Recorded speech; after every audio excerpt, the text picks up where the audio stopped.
여러분이 좋아하는 시가 무엇입니까? 저는 시를 잘 쓰는 분이 참 부럽습니다. 어떻게 하면 저렇게 아름답게 글을 만들어낼까? 어떻게 저렇게 아름다운 표현을 할까? 어떻게 저렇게 다양한 각도에서 사건을 해석해낼까? 그래서 시를 잘 쓰는 사람을 보면 참 부럽다라는 생각을 합니다. 시 중에 최고의 시는 바로 하나님을 찬양하는 시입니다. 세상에 여러 가지 아름다운 시들이 있지만은 사람의 사랑을 표현한다든지 자연의 아름다움을 표현한다든지, 그래서 그런 것을 보게 되면 마음의 감동을 받게 되지만은 사람의 시는, 그리고 사람의 삶을 표현한 것은 사람에게 감동의 한계가 있습니다. 우리의 심령 깊은 곳에 하나님을 갈급해하는 마음, 하나님을 찾고자 하는 마음을 감동시켜 주는 것은 역시 하나님 시. 그래서 하나님을 찬양하는 시가 시 중에 최고의 시고, 하나님을 찬양하는 시가 우리의 심령 속에 가장 깊은 감동을 주게 됩니다. 바로 이러한 시가 시편에 150편이나 되어 있는데, 그 중에 오늘 우리는 시편 100편을 읽었습니다. 도대체 시편 100편에서는 하나님에 대해서 어떻게 설명하고 있는가? 시편 100편에서는 우리에게 무엇을 말해주고자 하는가? 시편 100편의 성격은 예배시 또는 찬송시라고 부릅니다. 여호와 하나님을 찬양하라, 여호와 하나님을 예배하라.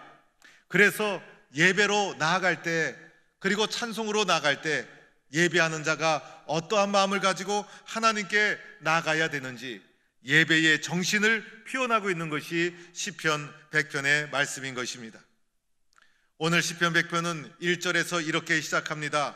온 땅이여 여호와께 즐거이 찬송을 부를지어다. 온 땅이여 즐거이 여호와께 즐거이 찬송을 부를지어다.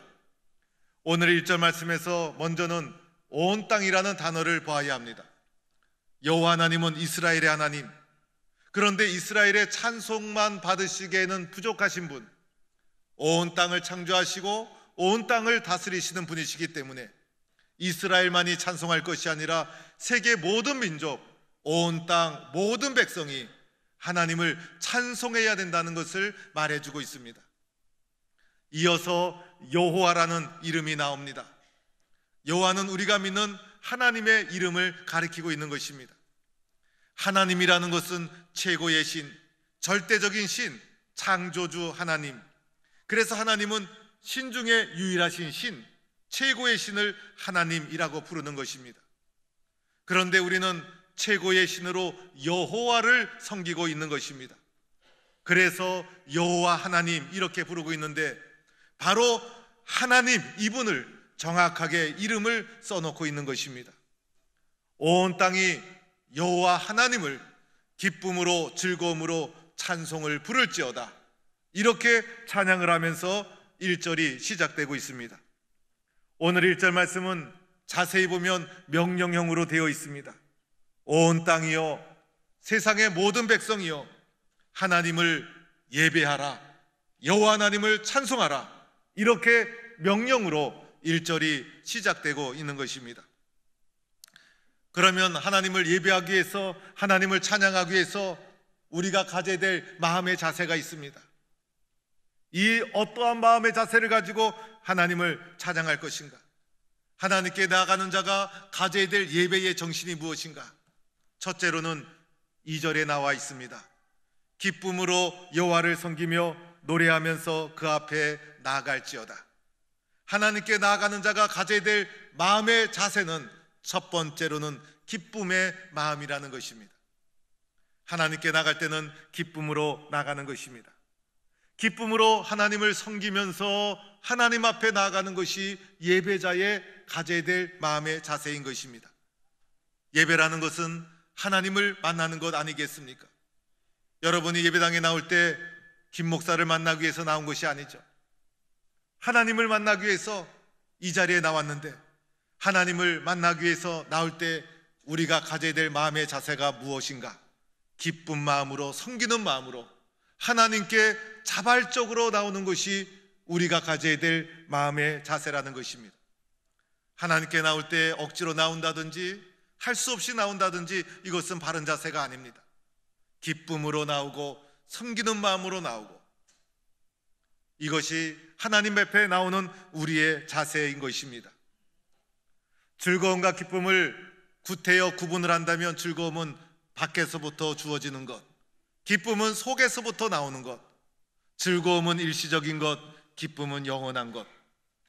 그래서 우리 속에 기쁨이 주어지게 되면 속에서부터 기쁨이 솟아올라서 이 속에서부터 솟아오르는 기쁨의 마음을 가지고 하나님께 나오는 것입니다. 우리가 사는 세상에서는 기쁨을 찾아보기가 어렵습니다. 여러분 일주일 동안 어떻게 살아오셨습니까? 괴로운 일도 있었고 힘든 일도 있었어요. 속상할 일도 있었고 걱정과 염려로부터 벗어나지 못하는 것이 우리들의 평상시 세상의 삶의 모습입니다. 그러나 하나님 앞에 나올 때는 이러한 근심과 염려로부터 벗어나서 기쁨의 마음을 가지고 섬기는 마음으로 하나님 앞에 나와 예배를 드리는 것, 이것이 우리가 가져야 될 마음의 자세라는 것입니다. 속에서부터 기쁨이 올라오면 일어나는 여러 가지 현상이 있어요. 마음이 기쁘면 마음이 흥분이 됩니다. 그리고 마음이 고양되고 올라가기 시작합니다. 그리고 입에서는 웃음이 끊이지 않습니다. 머리도 상쾌해지고 기쁨이 주어지면 자발적으로 움직입니다. 희생하는 것도 하나되어 아깝지가 않습니다. 그리고 기쁨이 올라오면 미운 사람이 하나도 없습니다. 그리고 사랑하지 못할 것이 아무것도 없고 용서하지 못할 자가 없는 것입니다. 기쁨이 오면 행복이 가득 차게 됩니다. 그래서 기쁨으로 주님 앞에 나올 때 사랑하는 마음으로, 자발적인 마음으로, 행복한 마음으로 주님 앞에 나오는 것입니다. 여기서 말하는 기쁨은 사랑하는 사람을 만나는 마음을 가리킵니다. 사랑하는 사람과 만나기로 약속이 되어 있다면 여러분은 어떠한 마음으로 기다리겠습니까? 두근거리는 마음으로, 기대하는 마음으로. 아마 그 전날 밤에는 잠도 잘 오지 않을 거예요. 그래서 시간을 자꾸 보면서 사랑하는 사람과 만나는 시간 늦지 않도록 일찍 나가게 될 거예요. 사랑한다고 하면서 약속 시간을 자꾸 지각하면 그 사람의 사랑은 의심해 봐야 됩니다. 그래서 사랑하는 사람에게는 하나도 아깝지가 않아요. 주일이 되면 이제 사랑하는 하나님을 만나게 되니 토요일부터 마음에 기다려지고 기쁨이 주어지게 됩니다. 기대하는 마음으로 아침에 일찍 일어나서 예배당 갈 준비를 합니다. 옷 중에서도 가장 단정하고 깨끗한 옷을 입고 이제 단정한 모습으로 예배당을 갑니다. 왜냐하면 사랑하는 하나님을 만나기 때문에. 오늘 본문의 기쁨이라는 것은 함성을 지르다라는 뜻도 있어요. 너무 기뻐서 함성을 지르고 소리를 지르고 박수를 치면서 기쁜 마음으로 주님 앞에 나오는 것, 이것이 바로 예배자의 주님 앞에 나오는 마음의 자세라는 것입니다. 나는 기다리는 마음으로, 사랑하는 주님을 만나는 마음으로 이 자리에 나왔는가? 예배 자리에 나올 때 이 자리가 너무나 소중하다는 것을 인정하고 기쁨으로 주님 앞에 나오는 성도가 될 수 있기를 축원합니다. 두 번째, 예배 자리에 나올 때 가져야 될 마음의 자세, 3절에 나오죠. 여호와가 우리 하나님이신 줄 너희는 알지어다. 그는 우리를 지으시니요 우리는 그의 것이니 그의 기르시는 백성이요 그의 기르시는 양이로다. 오늘 2절에 보면 예배로 나오는 자가 가져야 될 마음의 자세, 여호와가 우리 하나님이신 줄을 확고하게 믿어라. 여호와가 우리 하나님이신 줄 확고하게 믿으면서 나와라. 적당하게 믿거나 의심하거나 그리고 적절하게 믿는 마음으로 나오지 말고 여호와가 나의 하나님이시다, 여호와가 나의 하나님이시다라는 확고한 믿음을 가지고 나가야 된다는 것입니다. 동시에 확고한 믿음을 가지고 나오면서 그 하나님과 나의 관계는 어떠한 관계인가?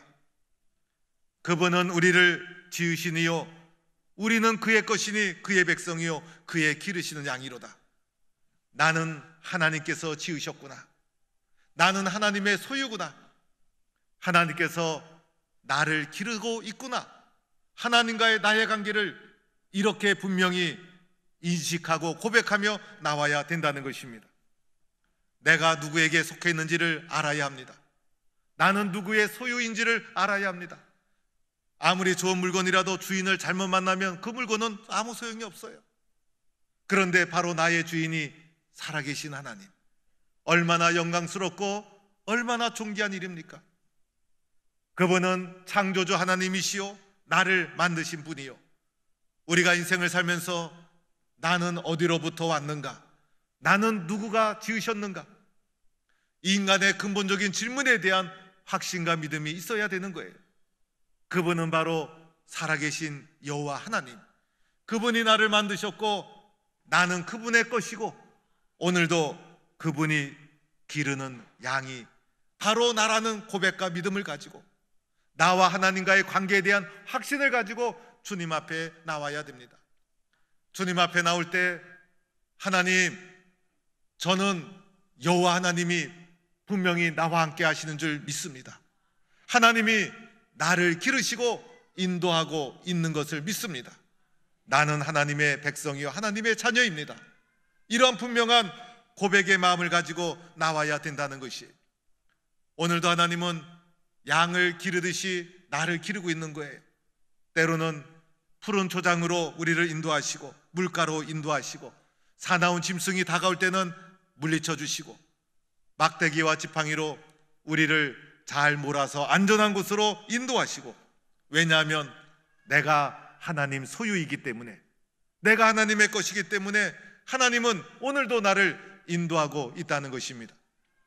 이렇게 하나님께 나아가는 자는 하나님과 나와의 관계에 대한 분명한 확신과 믿음을 가지고 나가는 것입니다. 나는 하나님의 소유이구나, 하나님은 나를 기르시는 분이시구나, 여호와 하나님만이 나의 하나님이시구나, 이런 고백과 믿음을 가지고 하나님 앞에 예배의 자리에 나가 찬송을 부리고 기도를 드린다면, 그 찬송과 기도와 말씀이 얼마나 나에게 힘이 될까. 오늘도 이러한 마음을 가지고 주님 앞에 나가는 성도가 될 수 있기를 축원합니다. 세 번째는 어떠한 마음으로 하나님께 나갈까? 바로 감사의 마음인 것입니다. 오늘 시편 4절 말씀, 감사함으로 그의 문에 들어가며 찬송함으로 그의 궁정에 들어가서 그에게 감사하며 그의 이름을 송축할지어다. 오늘 100편 4절 말씀을 가사로 지어진 찬양도 있죠. 그런데 우리가 하나님께 나갈 때 가져야 될 마음, 바로 감사의 마음. 감사의 마음으로 그의 문에 들어가라. 오늘 문이라는 표현을 통해서 오늘 이 찬양은 성전으로 들어가면서 불렀던 찬양이라는 것을 알게 됩니다. 기쁨으로 하나님과의 관계에 대한 확신을 가지고 성전으로 나오면서 마지막 성전의 문을 통과할 때, 이 문을 통과하면 성전 안으로 들어오는 거예요. 성전 문을 통과할 때 가져야 될 마음의 자세, 감사한 마음. 하나님 감사합니다, 하나님 감사합니다. 아무리 기도를 많이 해도 감사가 없으면 열매가 없는 거예요. 감사는 신앙의 최종 열매가 감사. 그래서 하나님 감사합니다라는 마음을 가지고 성전의 문을 통과해서 예배당에 들어와 주님 앞에 예배를 드려야 된다는 것입니다. 이스라엘 역사 자체가 감사였죠. 애굽의 노예로 살던 그들이 무슨 힘이 있었겠어요? 그러나 하나님이 그들을 인도해 주셔서 구름기둥 불기둥으로 인도해 주시고, 홍해를 갈라 그들을 구원해 주시고, 만나와 메추라기로 일용할 양식 되어 채워주시고, 그래서 광야, 아무도 살 수 없는 그곳을 40년 광야를 헤쳐나가게 하시고, 마침내 젖과 꿀이 흐르는 약속의 땅을 그들에게 선물로 주셨어요. 그들의 역사를 돌아볼 때 아무 자격이 없는 우리에게 누가 이러한 은혜를 베풀어 주셨나? 광야에서 죽을 수밖에 없는 우리들을 누가 이렇게 축복해 주셨나? 모든 것이 하나님의 은혜였어요. 그래서 그들이 하나님 앞에 드릴 수 있는 것은 감사뿐이었어요. 하나님 감사합니다. 이것이 그들의 역사였어요. 마찬가지로 오늘 우리의 삶을 돌아보면 죽을 수밖에 없는 나 자신을 아무런 공로 없이 하나님께서 자녀 삼아 주시고 십자가의 사랑으로 은혜를 베풀어 주셔서 구원해 주셨어요. 모든 것이 하나님의 은혜예요. 하나님의 사랑 앞에 내가 할 수 있는 것, 하나님 감사합니다. 하나님의 사랑 앞에 내가 고백할 수 있는 것, 하나님 감사합니다. 내가 오늘까지 믿음의 길을 살아오면서 쉽고 평탄한 길을 살아온 것이 아니에요. 삶의 고비고비마다 어떻게 그 많은 어려움을 헤쳐나올 수 있었을까? 하나님의 도와주심이 있었고 용기를 주시고 격려해 주시는 하나님의 은혜가 있었기 때문이에요. 하나님 앞에 내가 고백할 수 있는 것, 하나님 감사합니다. 하나님 감사합니다. 그래서 이 감사의 마음을 가지고 성전의 문을 통과해서 예배 자리에 나오라. 예배 자리에 나오는 사람이 가져야 될 마음의 자세, 바로 감사의 마음이라는 것입니다.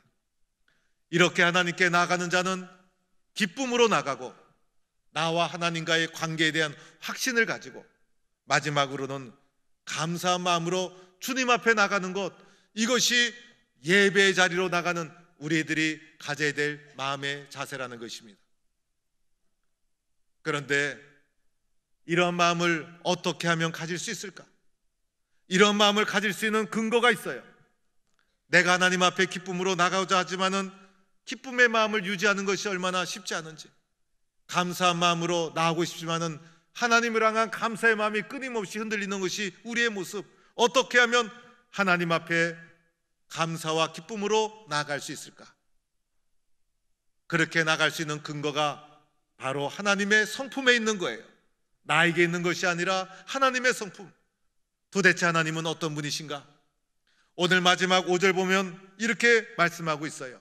여호와는 선하시니, 여호와 하나님은 선하신 분이시기 때문에, 그 선하신 하나님 때문에 오늘도 우리는 기쁨으로 주님 앞에 나갈 수가 있는 거예요. 하나님의 모든 의도는 선한 거예요. 하나님에게서 나오는 모든 것은 선한 거예요. 하나님께 가까이 나가다 보면 선이 무엇인 줄 알게 돼요. 하나님께 가까이 나가면 선한 영향력을 받게 되어 있어요. 하나님과 멀어지면 악한 영향력을 받게 되어 있는 거예요. 하나님은 우리에게 선한 것이 무엇인지를 알게 만들어 주신 분이에요. 그 하나님이 선한 분이시기 때문에 자녀된 우리들은 하나님의 선하심에 의지해서 오늘도 기쁨으로 주님 앞에 나갈 수가 있는 것입니다. 또한 하나님의 성품은 인자하심이 영원하다는 거예요. 인자는 사랑의 마음, 하나님은 이 사랑의 마음이 영원하신 분이 바로 하나님이신 거예요. 히브리어에는 인자라는 단어를 헤세드라고 표현을 했어요. 헤세드는 우리나라 말로는 언약이라고 설명하기도 합니다. 그런데 이 헤세드는 이 언약이라는 단어 하나만으로도 충분하게 해석이 되지 않는 것이 헤세드라는 단어예요. 헤세드의 의미는 언약을 지키기 위해서, 약속을 지키기 위해서 하나님이 자발적으로 끊임없이 꾸준하게 행하시는 사랑의 행위를 가리키는 거예요. 오늘도 하나님은 꾸준하게 우리에게 사랑을 베푸시는 분, 우리에게 꾸준하게 약속을 베푸시는 분, 그것이 헤세드의 하나님이신 것이고, 이 헤세드의 하나님의 가장 큰 사건이 바로 십자가의 사랑. 그래서 하나님은 우리에게 인자가 영원하신 분이 우리가 믿는 하나님이시라는 겁니다. 우리의 사랑은 변덕이 심하고 인간의 사랑은 변질이 됩니다. 그러나 하나님의 사랑은 영원한 사랑입니다. 그래서 인자하심이 영원하기 때문에 우리들은 그 하나님의 사랑에 의지해서 오늘도 기쁨으로 감사함으로 끊임없이 주님 앞에 나갈 수가 있다는 것입니다. 또한 하나님의 성품은 오늘 마지막 말씀에 보면 그의 성실하심이 대대에 이르리로다. 하나님은 성실하신 분, 그것도 성실하심이 대대에 이르는 영원한 성실하심을 가지고 있는 거예요. 인간의 성실함은 얼마나 변덕이 심한지, 1년 2년 하다가 그만두면 성실한 것이 아니에요. 또는 하루 이틀은 성실할 수 있어요. 그런데 인간의 마음은 쉽게 변하고 쉽게 변질이 됩니다. 그러나 하나님은 성실하신 분, 그 성실하심이 흔들림이 없고 꾸준한 것이 하나님의 성품인 것입니다. 우리를 향하여 꾸준하게 성실하신 은혜를 베풀어 주시는 분이 하나님, 나를 절대로 포기하지 않고 끝까지 성실하게 오늘도 약속을 지키는 분이 바로 내가 믿는 하나님, 하나님의 선하심, 하나님의 인자하심, 하나님의 성실하심 때문에 세상에서 때로는 쓰러지고 때로는 낙심할지라도 또 새로운 마음으로 주님 앞에 기쁨으로 나올 수 있는 것이고, 하나님의 자녀라는 확신과 믿음을 가지고 나올 수 있는 것이고, 감사한 마음을 담아서 하나님께 나오게 되는 것입니다. 세상에서 가장 행복한 사람은 하나님을 알고 예배하는 자로 살아가고 있다는 거예요. 하나님을 모르고 예배 없이 살아가는 자는 무슨 마음을 가지고 살아갈까?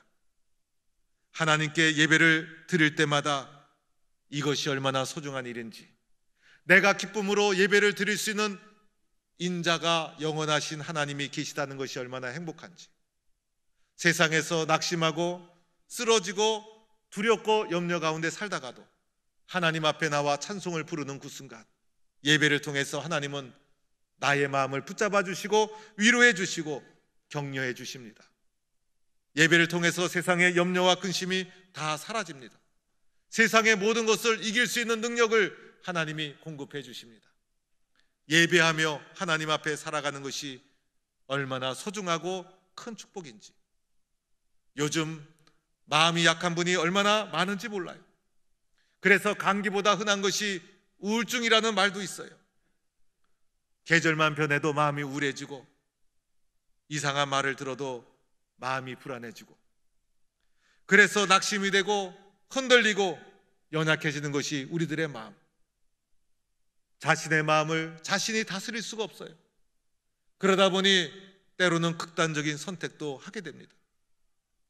우리의 인간의 연약한 마음에 하나님이 없으면 모든 인간은 연약한 존재일 수밖에 없는 거예요. 그러나 내 마음속에 살아계신 하나님이 계시고, 내 마음속에 전능하신 하나님이 계시고, 우리가 예배 자리에 나올 때마다 나의 기쁨을 바칠 수 있는 그분이 있고, 하나님과의 관계에 대한 확신과 믿음을 가지고 주님 앞에 나아가서 자녀임을 확신하고 또다시 감사함으로 주님 앞에 예배를 드릴 수 있는 하나님이 나에게 있다는 것이 얼마나 기쁘고 얼마나 행복한지, 인생을 살면서 내가 누구인지 모르고 산다면 얼마나 불행할까? 내가 어디로 가야 되는지를 모르고 살아간다면 얼마나 허무한 삶일까? 오늘 내가 무엇을 해야 되는지 알지 못하고 살아간다면 얼마나 의미 없는 삶일까? 그런데 하나님 때문에 인생의 목적을 알고 용기를 가지고 격려를 받으며 살아가니 얼마나 행복한 삶인가? 우리의 인생의 가장 큰 행복은 내가 오늘도 예배하는 자로 살아가고 있다는 것입니다. 여러분, 우리가 복음을 전해야 될 이유가 바로 여기에 있지 않습니까? 가장 불행한 사람은 예수님을 모르고 살아가는 사람. 오늘도 세상에 수많은 사람이 예수님을 모르고 살아가는 안타까운 모습을 보게 됩니다. 그러나 예수님을 알고 하나님께 예배하는 자로 살아간다면 얼마나 행복할까? 인생의 모든 문제가 다 해결될 수 있을 터인데 하나님과 함께 예배자로 살아가는 것이 얼마나 소중한 일인가? 그래서 오늘도 우리는 새 생명을 작정하고 새 생명을 전도하고 그를 예배자로 초청해야 될 이유가 바로 여기에 있다는 것입니다. 내가 하나님을 알고 예수 그리스도 안에서 예배자로 살아가고 있다는 것이 내 인생의 가장 소중한 은혜요 복인 줄로 믿고 오늘도 주님 앞에 기쁨으로 감사함으로 나아가는 성도가 될 수 있기를 축원합니다. 그리하여 하나님이 주시는 예배의 축복, 예배의 은혜 많이 누리며 복된 삶을 살기를 주의 이름으로 간절히 축원합니다.